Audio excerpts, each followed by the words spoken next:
Hi അസ്സാം വലൈക്കും. എല്ലാവർക്കും സുഖല്ലേ? ഇതാ രാവിലത്തെ ഒരു വൈബാണ് കേട്ടോ. എല്ലാവർക്കും അത്യാവശ്യം മഴ കിട്ടി എന്ന് വിചാരിക്കുന്നു. പക്ഷെ ഞങ്ങൾ ഡെയിലി മഴ പറ്റിച്ചുകൊണ്ടിരിക്കുകയാണ് കേട്ടോ. ഇപ്പം പെയ്യും തോന്നിക്കഴിഞ്ഞാൽ ഫസ്റ്റ് ഇടി വരും, പിന്നെ ലൈറ്റായിട്ട് മഴ തൂളിയിട്ട് പോകും കേട്ടോ. പക്ഷെ എല്ലാവർക്കും മഴ കിട്ടണമെങ്കിൽ മുന്നേ ഞങ്ങൾക്ക് നന്നായിട്ട് അടിപൊളിയായിട്ട് രണ്ട് മഴ കിട്ടിയിട്ടുണ്ട് കേട്ടോ. പക്ഷേ ഇപ്പോൾ വരുന്ന പെരും മഴയൊന്നും ഇവിടെ കാര്യമായിട്ട് പെയ്യണമൊന്നുമില്ല. പക്ഷേ തണുപ്പുണ്ട്, ഒരുപാട് ചൂടിൽ നിന്ന് ഒരുപാട് മോചനം കിട്ടിയ പോലെ തോന്നി കേട്ടോ. അങ്ങനെ രാവിലെ നമ്മുടെ റൊട്ടീൻസ് തുടങ്ങുകയാണ്. എനിക്ക് ശരിക്കും അടുക്കളയിലത്തെ കുക്കിംഗ് കഴിഞ്ഞതിന് ശേഷമാണ് ഞാൻ പിന്നെ ക്ലീനിങ് ചെയ്യാറുള്ളൂ. ഫസ്റ്റ് ഉള്ളികളൊക്കെ ഒന്ന് തൊലിച്ച്, വെളുത്തുള്ളി, ഇഞ്ചി, ചെറിയ ഉള്ളി, വലിയ ഉള്ളി കട്ട് ചെയ്യാനുണ്ടായിരുന്നു, തക്കാളി, അങ്ങനെ കുറേ കട്ട് ചെയ്തു കേട്ടോ. പിന്നെ ഇന്ന് ബ്രേക്ക്ഫാസ്റ്റ് അപ്പമായിരുന്നു. അപ്പം മുട്ടക്കറി വെക്കാം എന്ന് വിചാരിച്ചു. അപ്പോൾ പിന്നെ മുട്ടക്കറിക്കുള്ളതൊക്കെ റെഡിയാക്കിയിട്ട് എടുക്കുകയാണ് കേട്ടോ. അങ്ങനെ രണ്ടും നടക്കുന്നുണ്ട്. ഒന്നിൽ ഞാൻ മുട്ടക്കറി വെക്കാനുള്ള ഏർപ്പാടിലാണ്, മറ്റേതിൽ പരിപ്പ് വേവാൻ വെച്ചിട്ടുണ്ട്. എനിക്ക് എന്തായാലും ഒരു സംഭവം മാത്രം ചെയ്യണ ഇഷ്ടമല്ല, എല്ലാം ചെയ്യുമ്പോൾ ഒന്നിച്ച് ചെയ്ത് അങ്ങനെ പണികൾ തീർക്കണം. പിന്നെ ലൈറ്റായിട്ട് പണികൾ വെക്കൽ അങ്ങനത്തെ പരിപാടിയൊന്നും എനിക്കിഷ്ടമല്ല കേട്ടോ. പിന്നെ തേങ്ങ ഉടച്ച് ചിരവി എടുക്കാൻ വിചാരിച്ചു. ചിരവാൻ പിന്നെ ഈ പ്ലേറ്റിലാക്കിക്കൊണ്ടിരിക്കുന്നത് നേരെ ഹാളിലോട്ട് വിടാനാണ്. അടുക്കളയിലിരിക്കില്ല, ചൂട് സമ്മതിക്കില്ല അതിന്. അപ്പോൾ പിന്നെ ഫാനിൻ്റെ താഴെ ഇരുന്ന് ചിരവണ എനിക്കിഷ്ടം. പിന്നെ എനിക്കിങ്ങനെ സാധാ ചിരവ ഇഷ്ടം കേട്ടോ. പിന്നെ തിണ്ടിൽ വെച്ച് ചിരവുമ്പോൾ എനിക്ക് ഒരുപാട് ഷോൾഡറൊക്കെ വേദന ഫീൽ ചെയ്യും. ഇതാകുമ്പോൾ സിമ്പിളായിട്ട് തോന്നിയിട്ടുണ്ട്. അങ്ങനെ തേങ്ങയിൽ തന്നെ മസാലകളൊക്കെ ഇട്ടിട്ടാണ് അരച്ചുകൊണ്ടിരിക്കുന്നത്. അങ്ങനെ മുട്ടക്കറി ഏകദേശം വഴറ്റി തേങ്ങയിൽ കൊഴിച്ച് മുട്ടക്കറി റെഡിയായിട്ടോ. പിന്നെ അതിനുശേഷം ഉപ്പേരിക്ക് അരിയാനുണ്ടായിരുന്നു. കേബേജ് ഉപ്പേരി വെക്കാൻ വിചാരിച്ചു. അങ്ങനെ കേബേജ് ഉപ്പേരിക്ക് അരിഞ്ഞു. അതിനുശേഷം പിന്നെ ഞാൻ മുട്ടക്കറിക്ക് തേങ്ങ അരച്ചപ്പോൾ തന്നെ മുരിങ്ങക്കും അരച്ച് വെച്ചിട്ടുണ്ടായിരുന്നു കേട്ടോ. അങ്ങനെ എന്തെങ്കിലും തേങ്ങയ്ക്ക് അരച്ച് വെക്കുമ്പോൾ അത് ഒന്നിച്ച് ചെയ്തുകൊണ്ടിരിക്കും. കാരണം ഇതിൽക്കും അതിൽക്കും ഒന്നിച്ച് ചെയ്യും കേട്ടോ. അങ്ങനെയാണ് ഞാൻ. അങ്ങനെ കേബേജൊക്കെ കട്ട് ചെയ്തു. അത് ഉപ്പേരി വെക്കാൻ വിചാരിച്ച് ഉപ്പേരി വെച്ചു. പിന്നെ അതിന് ശേഷം പിന്നെ പരിപ്പിലോട്ട് മുരിങ്ങ ഊരാൻ പോണതും വെക്കാൻ പോണതും ഞാൻ വേറൊരു വീഡിയോ അപ്ലോഡ് ചെയ്തിട്ടുണ്ടായിരുന്നു. ജസ്റ്റ് ഒന്ന് കയറി നോക്കി നിങ്ങൾക്ക് ഇഷ്ടപ്പെടുകയാണെങ്കിൽ ലൈക്ക് ചെയ്ത് സപ്പോർട്ട് ചെയ്യണേ. അങ്ങനെ ഉപ്പേരി വെച്ചു.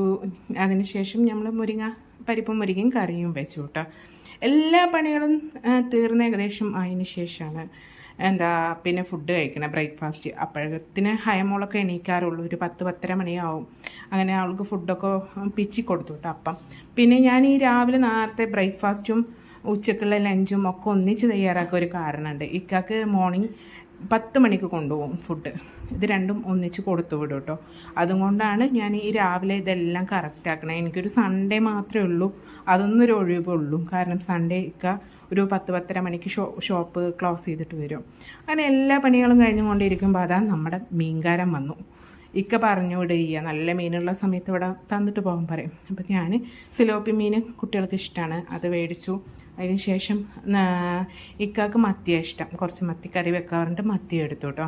പിന്നെ നമ്മളെ ക്ലീനിങ് കഴിഞ്ഞിട്ടില്ല, ഇനി ക്ലീനിങ്ങിലോട്ട് കിടക്കണം. അതിൻ്റെ ഇടയിൽ വാഷിംഗ് ബാഗ് എടുത്ത് അമ്മ പറഞ്ഞിട്ട് അങ്ങനെ ഒരു വീഡിയോ കൊടുത്തിട്ടുണ്ടായിരുന്നു ഹയമോൾക്ക്. അപ്പോൾ എല്ലാവരും അത് കയറി നോക്കി ഇഷ്ടപ്പെട്ടാൽ ലൈക്ക് ചെയ്ത് സപ്പോർട്ട് ചെയ്യണേ. അപ്പോൾ അത് കളിച്ചുകൊണ്ടിരിക്കാനാവും, ജസ്റ്റ് ഒന്ന് ഞാൻ ഇതിൽ ആഡ് ചെയ്തു കേട്ടോ.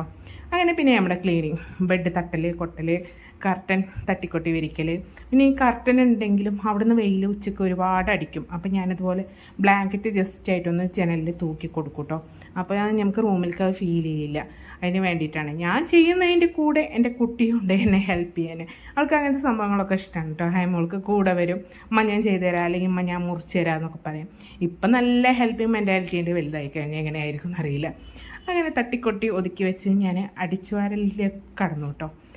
അത് അടിച്ചു വാരിയെടുക്കൽ കഴിഞ്ഞ് കഴിഞ്ഞാൽ നമുക്ക് സുഖമാണ് തുടച്ചെടുക്കാൻ. പിന്നെ ഒരു മാച്ച് ചളിയൊന്നും ഉണ്ടാവില്ല, തുടച്ചിട്ട പോലെ ഉണ്ടാവും. അങ്ങനെ എല്ലാം ചെയ്ത് അടിച്ചു വാരിയൊക്കെ കഴിഞ്ഞ് പിന്നെ എൻ്റെ മെയിൻ പണിയുണ്ട്, മീൻ കട്ട് ചെയ്യണമല്ലോ. ഒരു 1/2 കിലോനാണെങ്കിലും 1 കിലോനാണെങ്കിലും എനിക്കത് വലിയ പണി പോലെയാണ്. കാരണം അത് ആ എക്സ്പെർട്ട് അല്ലാത്തതുകൊണ്ടായിരിക്കും തോന്നുന്നു. ചിക്കനും ബീഫും എന്ത് വേണമെങ്കിലും ചെയ്യാൻ എനിക്ക് സഹായിക്കും. പക്ഷേ ഈ ഒരു മീൻ കട്ട് ചെയ്യൽ പറഞ്ഞു കഴിഞ്ഞാൽ എനിക്ക് ഭയങ്കര ടാസ്ക്കാണ് കേട്ടോ. അപ്പം ഞാനിങ്ങനെ അത് ലാസ്റ്റ് പറഞ്ഞിട്ട് ഇരിക്കുകയാണ്. അങ്ങനെ കറി വെക്കണതും പൊരിക്കണതൊന്നും എടുക്കണില്ല കേട്ടോ. നമുക്ക് ബലം മുഴുവൻ അതിലോട്ട് കൊടുക്കുന്നുണ്ട്. അങ്ങനെ മീനൊക്കെ നന്നായി കട്ട് ചെയ്തെടുത്തു കേട്ടോ. മീൻ കറിയും വെച്ച് മീൻ പൊരിക്കുകയും ചെയ്ത്. പിന്നെ അതിന് ശേഷം നമ്മുടെ ഹയമോൾക്ക് കറിയൊന്നും ഒഴിക്കാതെ മീൻ കൂട്ടി മാത്രമേ കഴിക്കുള്ളൂ. അപ്പോൾ അങ്ങനെ ഫുഡും കൊടുത്തു. അപ്പോൾ എല്ലാവർക്കും വീഡിയോ ഇഷ്ടപ്പെട്ടാൽ ഞാൻ ലൈക്ക് ചെയ്ത് സപ്പോർട്ട് ചെയ്യണേ.